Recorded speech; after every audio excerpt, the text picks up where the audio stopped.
రేవంత్ ని పక్కా ఓడిస్తామంటోంది బీఆర్ఎస్. కానీ తప్పుతుంది బీఆర్ఎస్ లెక్క అని అంటోంది కాంగ్రెస్. వచ్చే ఎన్నికల్లో తమదే అధికారమన్న బీఆర్ఎస్ కాంగ్రెస్ పార్టీని రేవంత్ రెడ్డిని ఓడిస్తామంటోంది. మరోవైపు రేవంత్ ని బీఆర్ఎస్ ఓడించలేదంటున్నారు కాంగ్రెస్ నేతలు. బీఆర్ఎస్ నేతల మాటల్ని ప్రజలు నమ్మడం లేదన్నారు టీపీసీసీ చీఫ్. 2 ఏళ్ల సీఎం పాలన అట్టర్ ఫ్లాప్ అనడం సరికాదన్నారు మంత్రి సీతక్క. తెలంగాణ అంతటా విస్తృత పర్యటనలు చేస్తున్న బీఆర్ఎస్ నేతలు కేటీఆర్, హరీష్ రావు ముఖ్యమంత్రిపై విమర్శలు గుప్పిస్తున్నారు. రైతులను కష్టాలు పెట్టిన రేవంత్ రెడ్డికి వచ్చే ఎన్నికల్లో ఓటమి తప్పదన్నారు BRS deputy floor leader Harish Rao. Kodangal సహా రాష్ట్ర వ్యాప్తంగా కాంగ్రెస్ ను ఓడిస్తామన్నారు. నువ్వు తుడిచిపెట్టకపోతావు బిడ్డ, వాటిలు కొనకపోతే రేపు బీఆర్ఎస్ నువ్వు ప్రజలు బ్రహ్మరథం బట్టి 14 సీట్లు నిన్ను మళ్ళా కొడంగల్ ఓడగొట్టి చూపిస్తాం. కొడంగల్తో సహా 14 సీట్లు గెలుస్తాం రేపు. మొలకెత్తిన వాటిలు కొనే తెలివి లేదు కానీ మహబూబ్ నగర్ జిల్లాలో బీఆర్ఎస్ మొలకెత్తనియా అని మాట్లాడతావు. ఇంకా ఈయనట జెండా గద్దెలు కూలగొట్టాడట. కూలగొట్టే మేము చేతులు కట్టుకొని కూర్చున్నామా, ఊకుంటామా? ఈట్కా జవాబ్ పత్తర్ సే దేంగే. రేవంత్ పాలనతో తెలంగాణ ప్రజలు విసిగిపోయారన్నారు బీఆర్ఎస్ వర్కింగ్ ప్రెసిడెంట్ కేటీఆర్. కుర్చీ మడతపెట్టి కాంగ్రెస్ పార్టీని తరిమి కొట్టాలని ప్రజలు చూస్తున్నారన్నారు కేటీఆర్.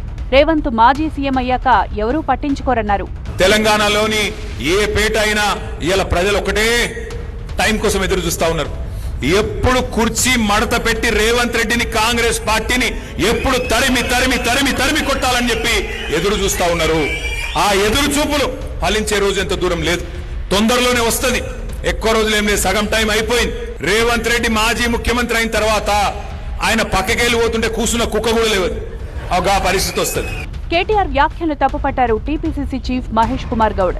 ప్రజలు బీఆర్ఎస్ నేతల మాటలు పట్టించుకోవడలేదన్నారు. సుపరిపాలన అందిస్తోన్న కాంగ్రెస్ పార్టీనే మళ్లీ అధికారంలోకి వస్తుందన్నారు. అధికారం లేకుండా పోయిందని అక్కసు పెంచుకొని ఇష్టారాజ్యంగా కాంగ్రెస్ ప్రభుత్వం మీద, ముఖ్యమంత్రి మీద మాట్లాడుతూ ఉన్నారు. ప్రజలకు రుచించట్లేదు కేటీఆర్ గారు, ఒక్కసారి అర్థం చేసుకోవాలి. మీరు మాట్లాడుతున్న మాటలకి ప్రజల్లో ఏం స్పందన వస్తుందో ఒక్కసారి తెలుసుకుంటే బాగుంటుందనే మాట కూడా ఈ సందర్భంగా మీతో పలుకుతా ఉన్నాను. రేవంత్ సినిమా అట్టర్ ఫ్లాప్ అన్న కేటీఆర్ వ్యాఖ్యలకు కౌంటర్ ఇచ్చారు మంత్రి సీతక్క. అప్పట్లో ఒక సినిమా వచ్చిండే అర్జున్ రెడ్డి అని, సూపర్ హిట్ అయింది. కానీ ఇప్పుడు వచ్చిన cinema Revanth Reddy utter flop disaster. First half interval అయిపోగానే ఎక్కడో అక్కడ తల పట్టుకొని కూర్చున్నారు. ఎప్పుడు పోతాడరా నాయన అయినా అని. ఆ పరిస్థితి ఇవాళ రాష్ట్రంలో ఉన్నమాట వాస్తవం. ఒక సినిమా తోటి మా ప్రజా నాయకుడు, పేదల నాయకుడు, ప్రజా మా నుంచి వచ్చినటువంటి మా రేవంత్ రెడ్డి గారి పరిపాలన పోల్చడం అంటేనే ఆయనకు ఎంతసేపు సినిమాలు గురించి ఆలోచించి ఆ సినిమాల వైపే మాట్లాడుతున్నాడు. సినిమా అనేది ఎంటర్టైన్మెంట్ కొంతమంది సంపాదించుకోవడానికి. కానీ మా ప్రభుత్వం పేదల కష్టాలను పంచుకోవడం కోసం, పేదలకు గూడు గుడ్డ నీడ ఇచ్చి ఉద్యోగ ఉపాధి భద్రత కల్పించే ప్రభుత్వం.